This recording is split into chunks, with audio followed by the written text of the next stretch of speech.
Hey guys, Joel here, and welcome back to an episode. So today I want to talk about this game that is recently finished. Oh, finally. And that is Shin Megami Tensei Devil Survivor 2 Record Breaker, right? Yeah, this is a long name. I don't know why. But this is a good game. You gotta see it. It's the back and everything. Yeah, so this is a really good game. You guys will definitely enjoy this game. If for you guys that like strategy role playing games, a lot of fun with it. This game, I don't even know what year it came out because it doesn't even show in the back like how the PS4 games do. But I want to say this came out in 2016 or 2017, one of those two. It has to be. Yeah, so that's when I had got this game and I've not even finished it until now. I've been in my 3DS phase since last week, so I've been trying to like catch up on a lot of 3DS games I haven't finished yet, haven't completed, and this is one of them. Finally beat it. I've been wanting to beat this game for so long. And it's real quick before I talk about the game. I just want to show you guys because I did get a limited edition of this, when it came in a box, but the box is damaged, so that's why I couldn't show you guys it. But it came with these things. Came with music track right here, soundtrack. Never gonna use it. Never open it, nothing like that. And it came with these, which is something I'm not gonna use either. And that's all these different stickers it came with. So here's the main character here. One of his classmates, her name is Io. You have this one, his next classmate, his name is Daichi. This dude, his name is Yamato. He's the leader of this group called Gyps. Nice logo. I like that logo here. Looks cool. So he's the leader of this group. His name is Yamato. And then we have her. Her name is Miyako. She's also the leader of Gyps, but she's only in the second story. When you play the other story, then she pops up. But yes, I'm not really using stuff anyways. I don't care for them. But I was during the phase when I like always wanted like limited edition of certain games where I can get like the music soundtrack, artwork, or whatever else like special thing they came with. But I don't really care about that stuff anymore. That's just something really, really interesting to me or cool. Then probably I'll still do it. But I don't really care about that anymore. But anyways, now to the game. Really good game, guys. I enjoyed it a lot. The two stories are great because they recommend you play the first story, which is you go against these enemies called the Septentrions. Then the second story, you go against these enemies called the Triangulum. I don't even know how to say them, to pronounce them well because there's voiceover work in this game and they pronounce it. So I was like, okay, that's how you say it. I was like, what the hell is it called? Septentrions? Like, I didn't know what it was called at first. But yeah, but the first story I liked a lot. The Septentrion battles I really enjoy because the music, the theme song is so good. I love it. It's like one of my favorite theme songs in the game and everything. And the second one, the theme song is okay in the second when you fight a triangulum, but I feel like the Septentrion is better. And you have to play that story first because you gotta understand the story. You gotta understand the characters, how they all came about, how they all joined together, and how they saved the world. So if you play the second one and not the first, then you're gonna be confused. Like, what the hell happened? Like, how did they save the world? What did they do in the first one? So it's good that you best you play that one first, then the second one. And what I really like is that you have pretty much two stories in it. It's like kind of like DLC, but for free. So I like that they have the two stories in there. You beat the first one, then you have a second story to continue. And I really enjoyed that because when I beat the first story, I was like, oh, this is a really good game, but it sucks that it's over. And then I was like, oh, there's a second story you can do. It continues after that. And I was like, oh, I was hyped for it. I was like, yeah, let's do this. And after that, that was it. So it's a really good game. I beat the second story last night and everything. I had a lot of fun with it. And what I like a lot about it, of course, like I said, the story is really good. I like there's multiple endings, and also what I like about this one is it's not too linear like the Persona series. Because I know I mentioned that on the channel already. I don't really like the Persona series as much because it's too linear, and I feel like it's boring. It's like all you're doing is each day you go to the dungeon, you progress a little bit more, and you go back home, you continue the same thing. It's like to me, it wasn't that fun. While this game is, I mean, also that game is a turn-based game. This one's a strategy role-playing game. So that's why I like this one more than that one also because I don't really play much strategy role-playing games like back then. There's not really many out there anyways like that I know of. But I had a lot more fun with this one because of that, because there's multiple endings, because there's choices you can make. So you can be either good, bad, or neutral, and all that stuff. And I love games with a lot of decision making in there. And Persona 4 doesn't, well, any of the Personas that I know of doesn't have that. I shouldn't just say the fourth one, but never finished that one by the way. But I don't have the game anymore. But anyways, back to this. So story was great. I love the characters, the backstory with the characters that you meet. I also like the humor in the game. I like the characters' personalities. Many of the times during some of the dialogue, like I was, laughing at some of the things they were saying. It was just cool. And some of the dialogue choices you can choose is hilarious as well. And it's a really fun game. It's just good. So well put together and everything. It's just the story and just the characters and everything alone just had me really like into the story, like really into the game, and like a lot of things that happen, some sad things that happen in the game. I was like, damn, it's kind of depressing in a way, like, But other than that, it's still a good game and everything. I like that, you guys, got to meet up. You guys are all demon tamers now and everything. You guys meet up and you finally figure out what's going on with the worlds and how to save it, how to save mankind, and all that stuff. And you guys get together and do that, defeat all the Septentrions, all the Triangulums, and to save the day. So in this first story, that's what you do. You defeat the Septentrions, save the day. That's it.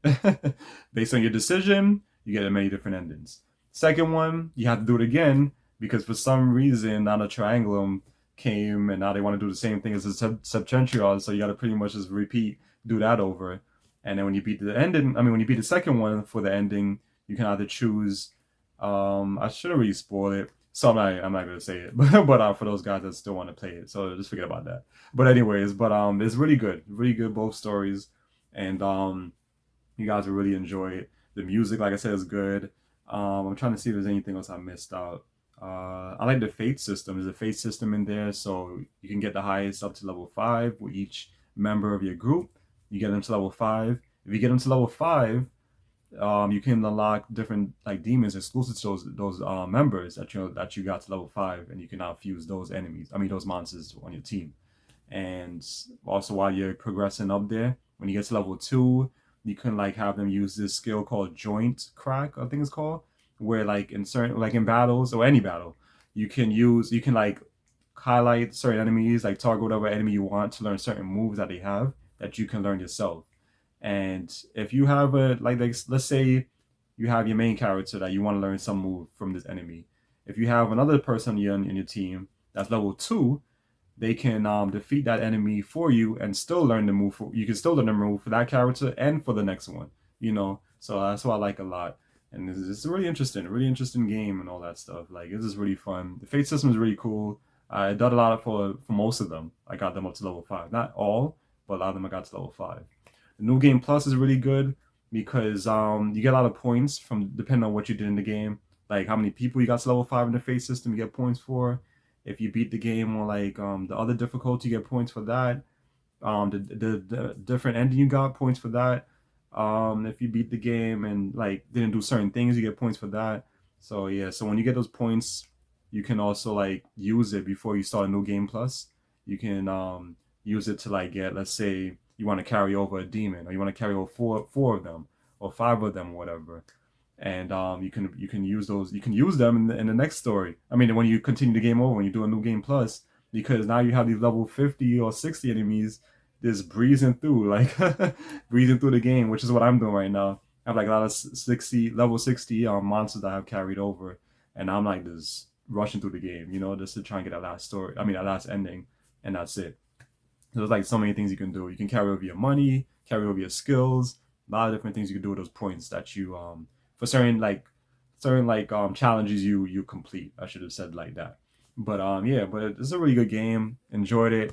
Guys haven't tried Devil Summoner? Well, Devil Survivor, so I keep getting mixed up with Devil Summoner. I believe they're like the same thing, and like there's both strategy role playing games. But the only Devil Summoner I know of is I think the one on the PS2. But there is another one I want to get on here. I think it's called Devil Survivor Overclocked or something like that. And I had that game before, and I never beat it. Sold it. At the time, I needed money and everything. I sold the game, and now I see that it's like $70 brand new. So I'm trying to get it back because I want to have it in my collection. So I'm trying to see if I can like win in the auction for a little bit cheaper, a used copy or something, and I can play that game next. Because after playing this, now I want to play that one, and because this is really good. Like I said, you guys haven't tried this game out yet, definitely do yourself a favor and check it out because it's good. It's good. All right, it's really good. Like I just want to talk about it because it was just so well put, like the story just put together, just the characters and everything. And like I said, a little bit depressing in a way, but it's still a fun game. And I feel like this is definitely a game that a lot of people that love JRPG, strategy role playing games like Final Fantasy Tactics, all that stuff. I feel like you'd be right at home, right at home with the game because I enjoyed it a lot. And like I said, I love plenty of RPGs out there that have choice making. I love those games. I love when it's not too linear. I love when you have a choice to make, and you don't have to always be a good guy. You don't have to be a bad guy. You can be, or you can just be neutral. You can do whatever you want. We're not, not like all these games now. It's like, oh, you're always a good guy. Or you can't make a decision for this. Why can't I do this? Why can't, why can't I say this? So I feel like this is definitely the game for me and for you guys. I like games like that. Should definitely pick it up. So yeah, I think that's about it. I don't think there's anything else I missed about the game. Yeah, I have my cards here to see if anything I forgot. But no, nothing. Yeah, but other than that, it's a really good game. I mean, you get a lot. I don't know how much this game goes for now, but at the time when I got it, you do get a lot of content for the money, for your money. And this is something you don't see nowadays. A lot of these games, and if you do see it, that is like a lot of like content in games is DLC. You have to pay for it. All this is free. I don't know if this game had DLC, honestly, but it was just so good. Like I just enjoyed the story. I enjoyed the characters. I enjoyed the humor, the dialogue. Everything was just good in the game. Like I said, it's also depressing in a way, which sucked. Really, which was like not too depressing, like more of like a kind of, I wouldn't really say like happy, but it's like more, I don't know, laid back or something. I don't know, but hey, it's whatever. It's still good and everything. I enjoyed the game. I definitely want to get the other one. Like I said, overclock. I don't know of any other Shin Megami double survival double summoner games out there that if there's any more on the 3DS I can check out. I know, like I said, there's one on the PS2. I don't know how much that one goes for. I'm pretty sure it goes for a lot. Probably gotta check that one out as well. But yeah, that's about it. I want to talk about real quick with this game. Like I said, guys, you definitely gotta check it out. Definitely got to. Like it was just so good. And now I just gotta play a lot of these other games now on the 3DS and just finish those up. Any other games I want to talk about that is of interest, definitely gonna be doing that. I haven't done one of these videos in a while talking about any of these games since all those Let's Plays I've been doing. But that's over. That's over. I'm not gonna be doing any more for a while. But yeah, so that's pretty much it. I don't think there's anything else I missed. Is there no, I think that's it. Yeah, I talked about the great music. New Game Plus is cool. The challenges you complete, you get the points, carry over certain things to the next game. The characters are cool. I love it. Everyone. My favorite character in this game is Yamato. He's really nice. I mean, well, like laid back and everything. He's like more the serious guy. Kind of reminds me of Sephiroth in a way. And then you got the two different stories. So you get a lot of content for your money. Anything else I'm missing? Looking at this again, and many different endings. It's like eight endings or something. I think there is. So there's like so much you can do, and it's like so much replay value. So you can get all the endings for those people that really want to chase and get all the endings. Yeah, this is definitely for you. But for me, this third time after I beat it, I'm done. I'm done with it and move on to another 3DS game. But yeah, so that's about it. So I think I covered everything. I don't think there's anything else I missed. Anything else special that I think that you guys should know about the game? No, I think that's it. I mean, the fate system, that's pretty much it. Like I said, that's the interesting thing about the game. That's cool. And that's how you can get some exclusive demons you can get on your team. But yeah, so if you guys enjoyed this one, like, comment, subscribe, all that great stuff. I'll definitely appreciate it. Like I said, check this game out. Check it out, guys. I mean it. You guys will like it. You love these type of games, strategy role playing games, whatever. Definitely check it out. But yeah, so see you guys next time. Take care.